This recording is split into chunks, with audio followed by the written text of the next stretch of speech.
মোহাম্মদ আনোয়ারুল হক, আহ্বায়ক, জেলা BNP Netrokona. Doctor Rafiqul Islam, Bangladesh জাতীয়তাবাদী দল ও এই অঙ্গ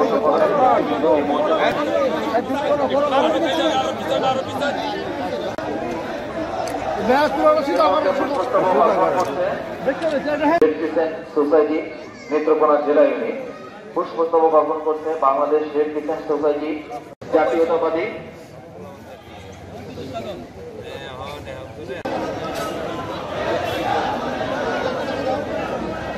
অর্পণ করা হচ্ছে এই মুহূর্তে।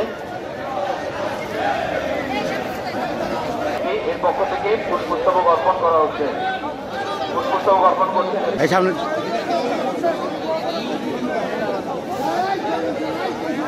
পুষ্পস্তবক অর্পণ করা হয়ে গেছে। তারা অনুগ্রহপূর্বক বেশি ত্যাগ করবেন।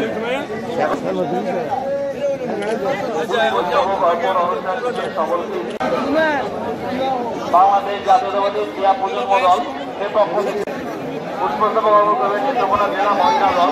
আমি সকলকে